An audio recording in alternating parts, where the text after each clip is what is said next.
Muy buenas a todos y a todos, un nuevo programa de Alderiques de Asturias, esta fórmula también que tenemos aquí en nuestra plataforma que hoy aldericamos con, y hoy vamos a aldericar con Begoña Zavala. Begoña, muchas gracias por estar con nosotros. Muchas gracias a vosotros por invitarme. Begoña Zavala, como sabe todo el mundo, pues activista, abogada, a la cual, como a todas las personas foriates, agradecemos fonderamente que nos atienda la nuestra lengua en asturiano, y estamos en Manzorga, en Xixón. Hoy vas a dar una conferencia que tiene el título, tenemoslo aquí, la contrarreforma del Albuertu, políticas feministas de resistencia y desobediencia. La primera pregunta que se nos ocurre, que discurrimos, y un poco esta nueva ley del Albuertu que saca el Partido Popular, ¿qué consecuencias tiene desde un punto de vista social y legal, Begoña?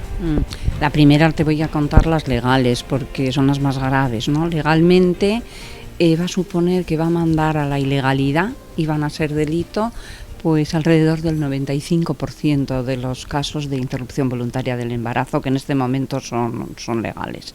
Esto quiere decir, por ejemplo, a nivel del Estado y con datos del 2011, que 108.000 intervenciones que han hecho durante el año 11 a mujeres no querían embarazos deseados, de interrupciones voluntarias de embarazo, van a ser consideradas delito. Esto legalmente, es pasar otra vez a las cunetas de la clandestinidad, ¿no? Y de la situación de la marginación, una actividad y un derecho que ejercen las mujeres y que están ejerciendo las mujeres.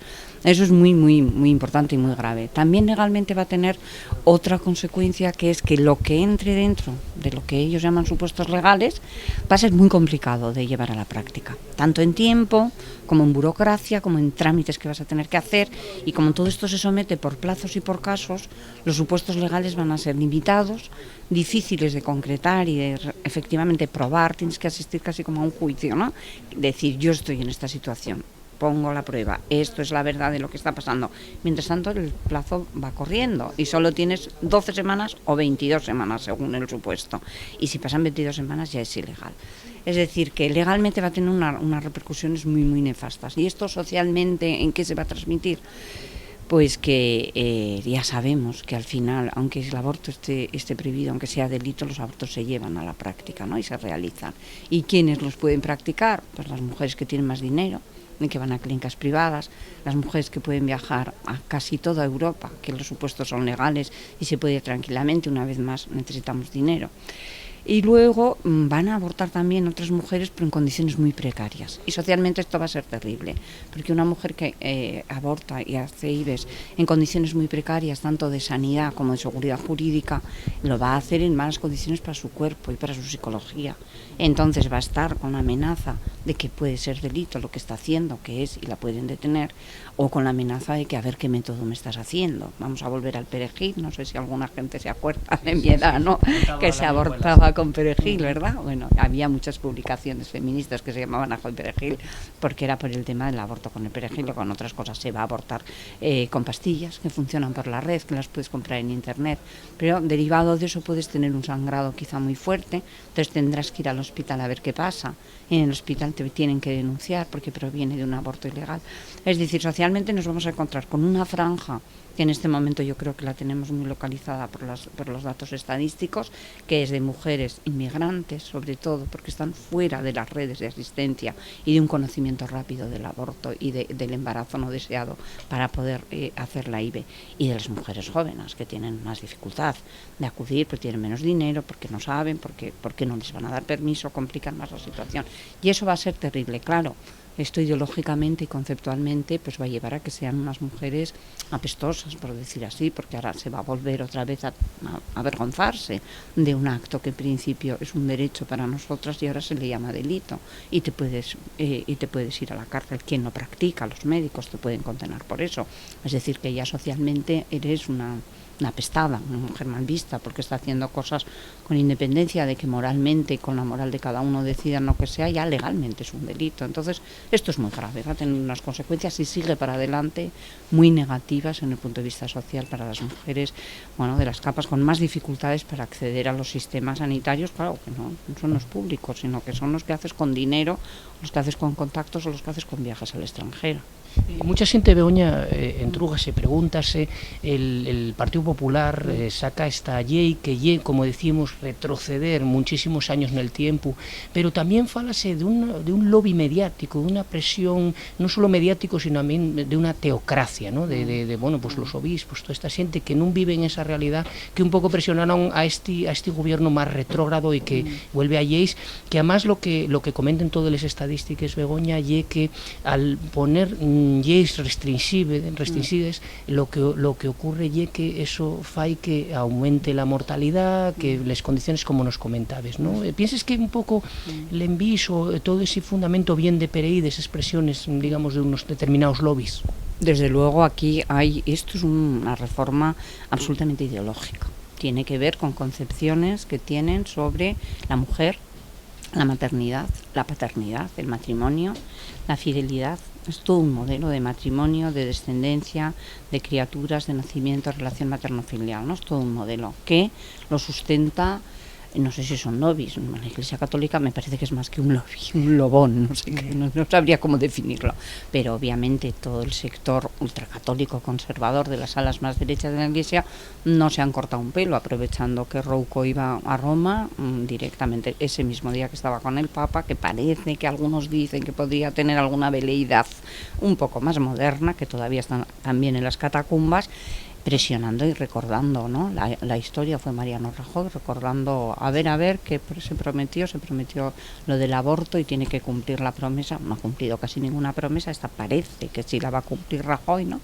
Y va por eso, desde luego hay una presión muy fuerte de estos sectores. No solo pertenecen a la Iglesia Católica como militantes activos de la Iglesia, sino que dentro de su partido tiene también alas muy ultraconservadoras y que son absolutamente enemigas del derecho de decidir de las mujeres. Es decir, aquí hay un sector que le presiona mucho al PP y que el PP se deja presionar. Aquí vamos a engañarnos, porque cada uno tiene el lobby que se merece, ¿no? Y la gente que le presiona y tiene sus votos. Bueno, está en un momento el PP de franca poca credibilidad en los puntos más importantes de la política del Estado español, ¿no?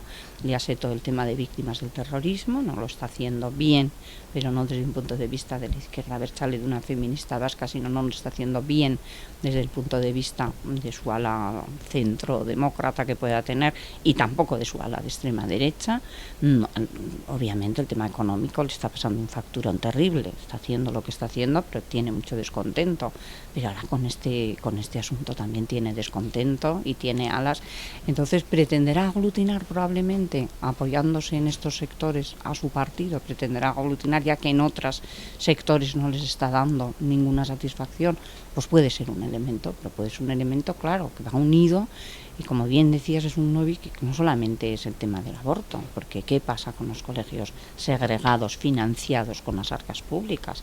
Que antes, yo he trabajado muchos años en educación, soy funcionaria del Departamento de Educación del Gobierno de Navarra. Antes eso por ley no estaba permitido. Estaban permitidos que existiesen, pero no que se financiasen y que fuesen concertados. Llegó una nueva interpretación y entonces se permitió, cuando se descubrió que el Opus, cosa que se sabía, estaba manteniendo colegios segregados y financiados, y ahora ya, gracias a una modificación de la ley de presupuestos, una vez más, han conseguido. Este es todo un modelo integrista, que quieren que chicos y chicas se críen y se eduquen separados y con educaciones propias según el estilo, con un modelo de mujer y con un modelo de hombre. Después, bueno, hay que ver la televisión española. Yo no sé si la veis mucho o poco, yo no la veo mucho, pero la vasca también. Los domingos hay misa en directo, por ejemplo, y aparece ahí tranquilamente en un estado confesional que las televisiones públicas te dicen una misa en directo.